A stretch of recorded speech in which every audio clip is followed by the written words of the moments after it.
Leo tumetembelea kanisa Apostle Ng'ang'a na tunadai shilingi milioni 10 ambazo kwake alisema milioni 10 ni takataka. Naomba kwa heshima shike tu mtu mmoja ndio waweze ku fast track hii process because it's a very hefty bill. It's almost 10.6. So it's about 10 million shillings. 10.06. City Council wa Nairobi, simkuje nikifika. Milioni 10 ni takataka kwangu. Hata milioni 5 ni takataka. Naweza hata peana gari yangu. Ile deni ambayo wanao Nairobi County 100 is 10 million ambayo wanafaa walipe.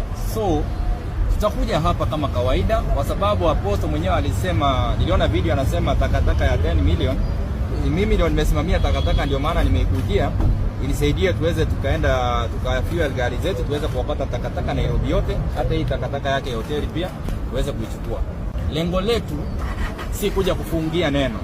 Lengo letu ni kwamba neno liendelee na Apostle Ng'ang'a ni rafiki yetu, tuweze kuwa na amani na tuishi kwa amani, tuendelee kuishi kwa amani na umoja na upendo katika jiji letu.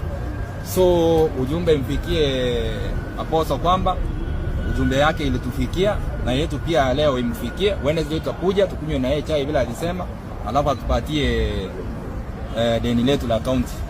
Asanteni sana.